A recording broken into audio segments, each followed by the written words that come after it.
Hello everyone, welcome back. I don't know if you remember last week's story when we spoke about Isaac and Abraham. Well, this week we're going to continue and talking about Isaac. Water for 10 camels. Abraham's wife Sarah died and Abraham was growing older.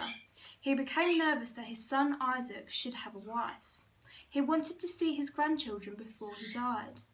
So Abraham asked a servant to go on a journey to find a beautiful young lady to marry his son. "Find a wife for Isaac," said Abraham. "I want him to marry a woman from our own people." So the servant took 10 camels and expensive gifts and travelled across the whole desert to the village where Abraham's brother lived.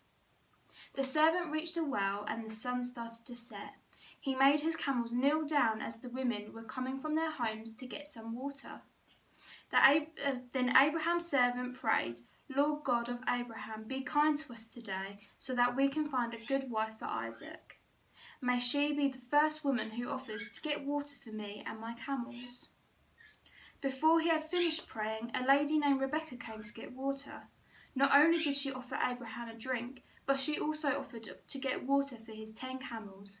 The servant watched as Rebekah filled up her jar again and again and again. "She will be a good wife for Isaac," the servant thought to himself. The servant asked who Rebekah was and asked if he could stay with her and her family that night. When Rebekah told him, he was so sure that God had led him there and that this was his choice of a wife for Isaac. Rebekah accepted the expensive gifts and rushed home to tell her family the exciting news. Her servants came to feed the camels and a meal was prepared for the servant. He told them about his prayer and the way God had answered that prayer by sending Rebekah. Rebekah's family were very, very happy. They knew that this must be what God wanted. The next morning, Rebekah and the servant left together on the journey back to Abraham. Isaac saw them as they drew closer and closer and went out to meet them. When he heard the story of the answered prayer, he was delighted.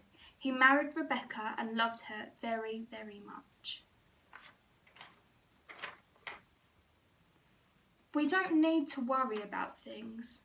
What school will be like in September, or what we will wear, or what we will have for dinner tonight. Because God has a great plan for each of us, just like he had a plan for Isaac's life and finding him a wife and family. A small prayer. Dear God, thank you that we can give all our worries to you and that you have a plan for our lives. Amen.